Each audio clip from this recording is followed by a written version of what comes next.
Hey everyone, welcome back to another video. Before I get started with this video, I just want to say thank you all so much for the recent support. I know a lot of people out here are struggling and it's definitely some crazy times, but I do see a lot of positivity down below in the comments and I just want to say thank you. Like, I'm truly grateful to be able to have this opportunity, to be able to speak on YouTube like this. I feel like I don't give that enough appreciation to the people at least, but you guys are truly amazing and I do appreciate every single one of you from the bottom of my heart.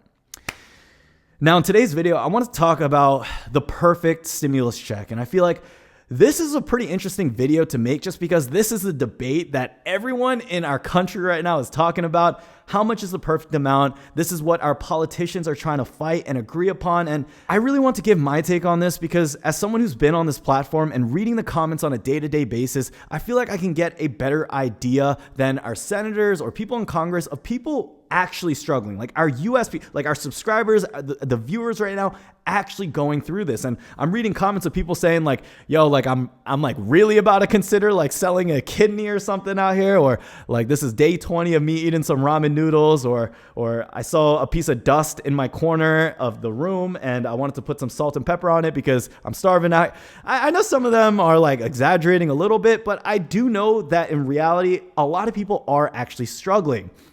So before I talk about what I believe is going to be the perfect stimulus check, I wanted to give a little recap on some of the statistics that I've found reading online because this is going to be a good reminder of the situation that we're actually in. Many of you guys have probably seen the surveys of people saying, okay, we need more money, and that's clear without a doubt. But I wanted to go a little bit deeper and talk about the people that actually are struggling right now. And I found this survey online. This is done by, who's this done by?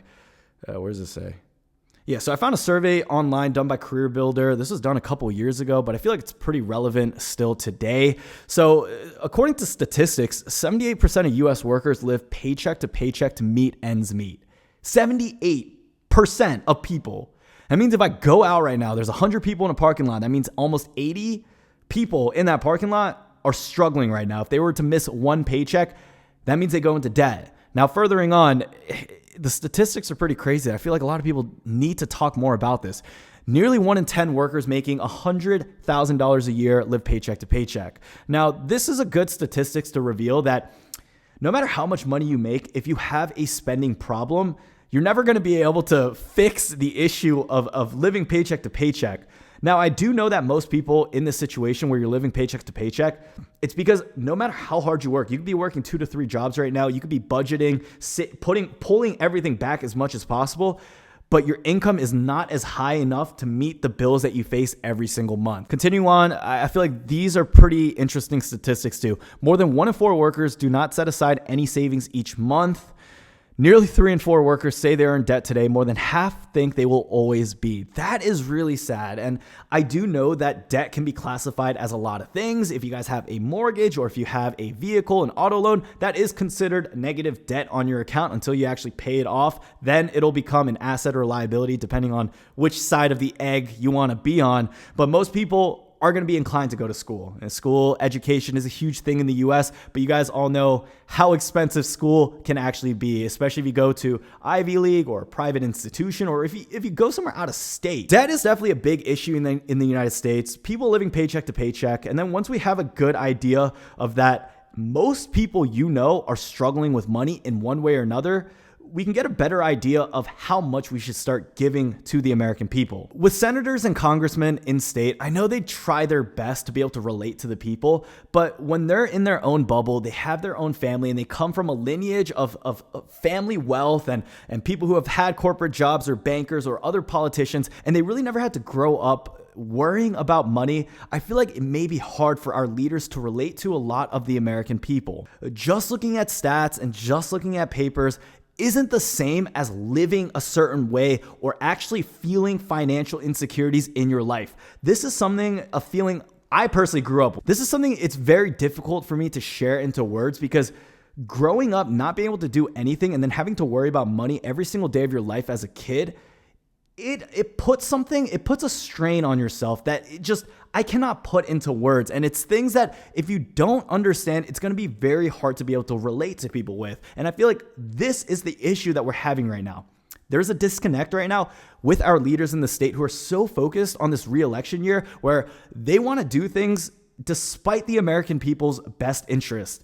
A lot of these politicians may want to pass these bills so they get reelected, so they're able to make more money, so they have more power in the later years, so their family has a more reputable name. This all may not be for the best interest of the people. Now, fast forward where we are here. We had 4 different phases of our stimulus package. The 4th official phase hasn't passed yet at the day of this recording, but I expect that it will soon. We've had 1, 2, 3, and then 3.5. The first 2 phases of the CARES Act were really meant for health officials, government, state and local stuff. The 3rd phase of our CARES Act was actually the most popular. This is where we saw the PPP, the EIDL loan, all the small business grants, and in addition to that, we had the $1,200 stimulus checks and all the additional funding we got. So the 3rd phase was one of the biggest ones. We saw the most amount of spending within that 3rd phase compared to the 1st and 2nd combined. And then moving forward, we had the 3.5 phase. That was additional help to our small businesses, with our government realizing, small businesses out here are struggling. The corporations are actually taking a majority of this money that is supposed to be meant for them. So 3.5 was that. Here we are, phase 4. And I feel like this really ties into what that perfect stimulus bill can be. They came out the HEROES Act, and I know the $1,200 stimulus check is better than nothing, but this really did piss a lot of people that I can tell in the comments of my videos saying, can't we learn from our first stimulus check that this was actually not enough? I agree 100% with the people. When I got my stimulus check, I actually had to give that straight to my parents because this is something that they needed. Fortunately enough, I do have this channel, so I don't have to depend on a stimulus check like that for me, and I can give that to my own family that does need it so desperately right now. Putting that into the perspective of everyone else living in the country, I feel like a good fine amount would be between $2,000 and $3,000. I say personally $2,500 per individual and then $5,000 per household is a good amount for people to be able to get by for these months.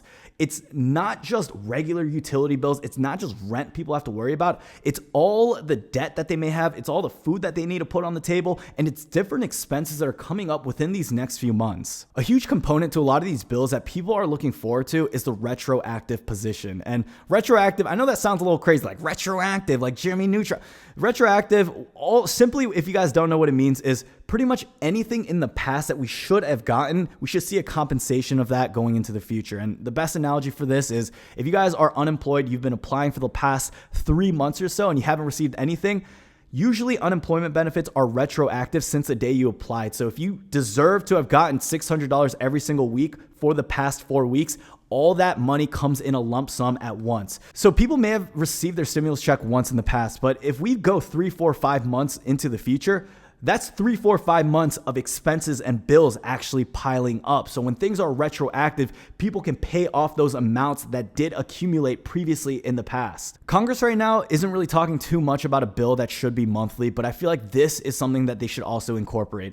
A $2,500 stimulus bill, something that's retroactive, and in addition to that, something that is monthly. And I feel like right now, because we are still ordered to stay at home, and because if we do go out and chances of infection start rising again, and the economy shuts down once and for all, we're in the same situation, if not worse, if infection rates still continue to rise. We really prolong this whole thing. And right now, aside from unemployment, I feel like stimulus checks is really one of the easiest and direct ways for people to be able to just survive during these times.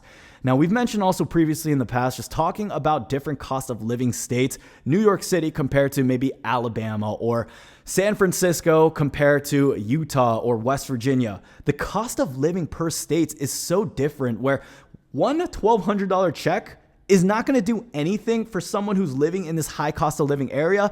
But for other people, that may be covering their rent, their mortgage, their car, and all their food for the rest of that month. So I do understand that argument. But when we really talk about it in that perspective, we really can't put the blame on people living in these higher cost of state areas and then saying, okay, well, this is what you deserve for choosing to live in New York, or this is what you get for choosing to live in San Francisco. You're not going to get the full amount. We're not going to adjust it.